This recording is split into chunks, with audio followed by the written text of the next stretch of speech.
ರಾಜಧಾನಿ ಅನಿಸಿಕೊಂಡಿರುವಂತಹ ದಾವಣಗೆರೆ ಮಹಾನಗರದಲ್ಲಿ ಐತಿಹಾಸಿಕ ವಿಚಾರವನ್ನು ಇಟ್ಕೊಂಡು ಜಗದ್ಗುರು ಪಂಚಪೀಠಾಧೀಶ್ವರರ ಸಾನ್ನಿಧ್ಯದಲ್ಲಿ ವೀರಶೈವ ಪೀಠಾಚಾರ್ಯರ ಹಾಗೂ ಶಿವಾಚಾರ್ಯ ಸಂಘ ಸಮ್ಮೇಳನವನ್ನು ದಿನಾಂಕ 21 ಮತ್ತು 22 ನ ಭೂತೋ ನ ಭವಿಷ್ಯತ್ತು ಅನ್ನೋ ರೀತಿಯಲ್ಲಿ ರಾಜಧಾನಿ ಮಾಡಬೇಕು ಅನ್ನುವಂತಹ ವಿಚಾರವನ್ನು ಪ್ರಾರಂಭಗೊಂಡಿದ್ದು ಮೇ 2ನೇ ತಾರೀಕು ಪರಮ ಪೂಜ್ಯ ರಂಭಾಪುರಿ ಜ್ಯೋತಿರವರು ಶ್ಯಾಮನೂರು ಶಿವಶಂಕರಪ್ಪನವರ ಮನೆಯಲ್ಲಿ ಇಷ್ಟಲಿಂಗ ಪೂಜೆ ಮಾಡಿದ ಮೇಲೆ ಶಂಕರಪ್ಪನವರು ಮನವಿಯನ್ನು ಕೊಟ್ಟರು.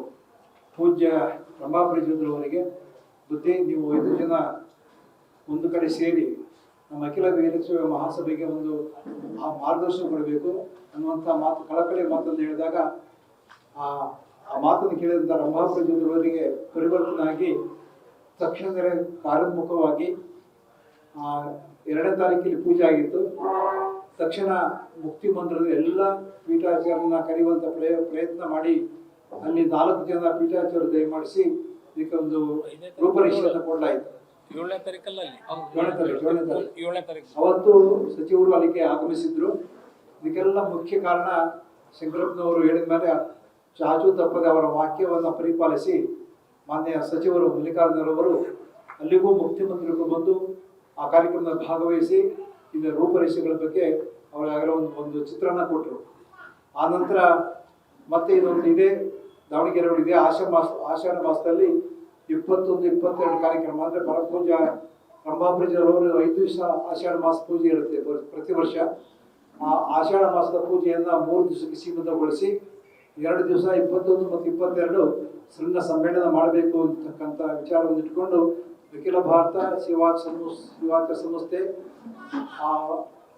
ಕರೆದು ಈ ಕಾರ್ಯಕ್ರಮವನ್ನು ಆಯೋಜನೆ ಮಾಡಲಾಗಿದೆ. ಇದಕ್ಕೆ ಯಾವುದೇ ಚ್ಯುತಿ ಬಾರದ ಹಾಗೆ, ನಗರಕ್ಕೆ ಚ್ಯುತಿ ಬಾರದ ಹಾಗೆ ಈಗಾಗಲೇ ಎಲ್ಲರ ಕನಸಾಗಿರುವಂಥ ವಯೋವೃದ್ಧರು, ಜ್ಞಾನವೃದ್ಧರು, ದಾನಿಗಳಾದಂಥ ಶ್ಯಾಮನೂರು ಶಿವಶಂಕರಪ್ಪನವರಿಗೆ 95 ವರ್ಷ ಮುಗಿದೋಗಿದೆ. ಅವರು 100 ವರ್ಷದೊಳಗಾಗಿ ಈ ನಗರದಲ್ಲಿ ಪಂಚಪೀಠಾಧೀಶ ಅಡ್ಡಪಲಿಕೆ ನೋಡುವಂಥ ಕನಸನ್ನು ಕಂಡಿದ್ದಾರೆ ಶಂಕರಪ್ಪನವರು. ಆ ಕನಸು ನನಸಾಗಬೇಕು. ಅವರ ಮನಸ್ಸಲ್ಲಿರುವಂಥ ಎಲ್ಲ ದುಃಖ ದುಮ್ಮಾನಗಳು ದೂರ ಆಗಿ ಸಮಾಜಕ್ಕೆ ಒಳ್ಳೆಯ ಮಾರ್ಗದರ್ಶನ ಕೊಡಬೇಕು ಅನ್ನುವಂಥದ್ದು 2ನೇ ಹಂತದಲ್ಲಿ ಅಖಿಲ ವೀರಶೈವ ಮಹಾಸಭೆ ವತಿಯಿಂದ ಮತ್ತು 2ನೇ ಹಂತದಲ್ಲಿ ಈ ಕರ್ನಾಟಕದ ಎಲ್ಲ ಮಠಾಧೀಶರನ್ನ ಒಂದು ಕಡೆ ಸೇರಿಸಿ ಒಂದು ದೊಡ್ಡ ಸಮಾರಂಭ ಆಚರಿಸಬೇಕು ಅಂತಕ್ಕಂಥ ಯೋಜನೆಯನ್ನ ಶಂಕರಪ್ಪನವರು ಹೊಂದಿದ್ದಾರೆ. ಎಲ್ಲ ಮಠಾಧೀಶರು ಗುರು ವಿರಕ್ತರ ಸೇರಿಸಿ ಮತ್ತೊಂದು ಸಮಾವೇಶ ಮಾಡಬೇಕು ಅಂತ ಸಂಕಲ್ಪ ಮಾಡಿದ್ದಾರೆ ಶಂಕರಪ್ಪನವರು.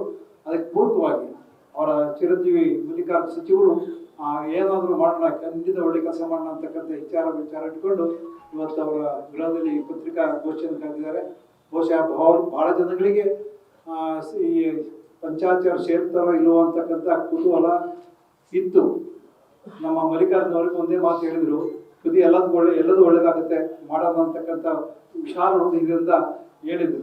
ಬಹುಶಃ ನಮಗೆ ಇವತ್ತಿನವರೆಗೆ ಆ ಸುದ್ದಿ 5 ಜನ ಬರೋದು ಡೌಟ್ ಇತ್ತು. ಇವತ್ತು ಕ್ಲಿಯರ್ ಆಗಿದೆ.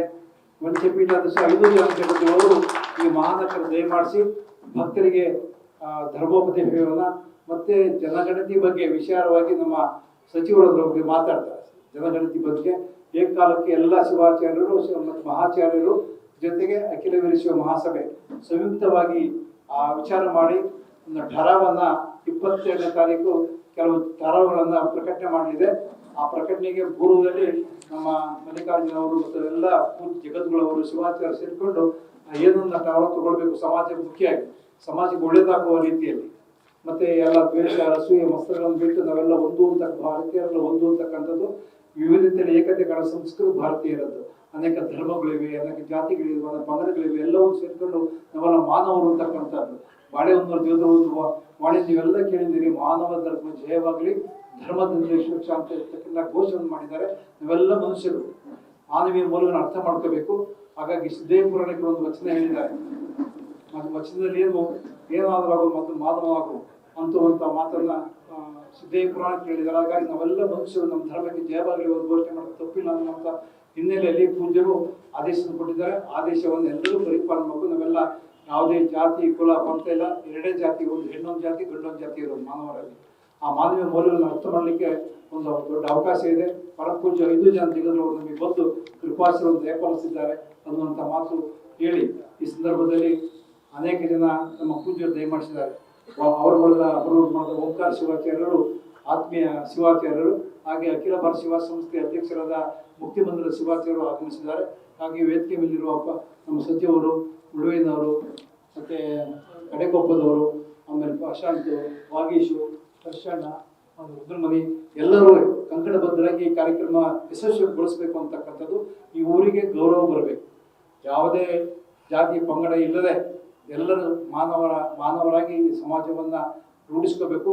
ಆ ಧರ್ಮದ ಬಗ್ಗೆ ನೀವೆಲ್ಲರೂ ಕಳಕಳಿ ಪ್ರಾರ್ಥನೆ ಇರಲಿ ಅಂತಕ್ಕಂಥ ಮಾತು ಹೇಳ್ತಾ, ಈ ಹೆಚ್ಚಿನ ವಿಚಾರದಲ್ಲಿ ನಮ್ಮ ಜನಗಣತಿ ಬಗ್ಗೆ ಇದ್ರ ಬಗ್ಗೆ ಸಚಿವರು ಮಾತಾಡ್ತಾರೆ.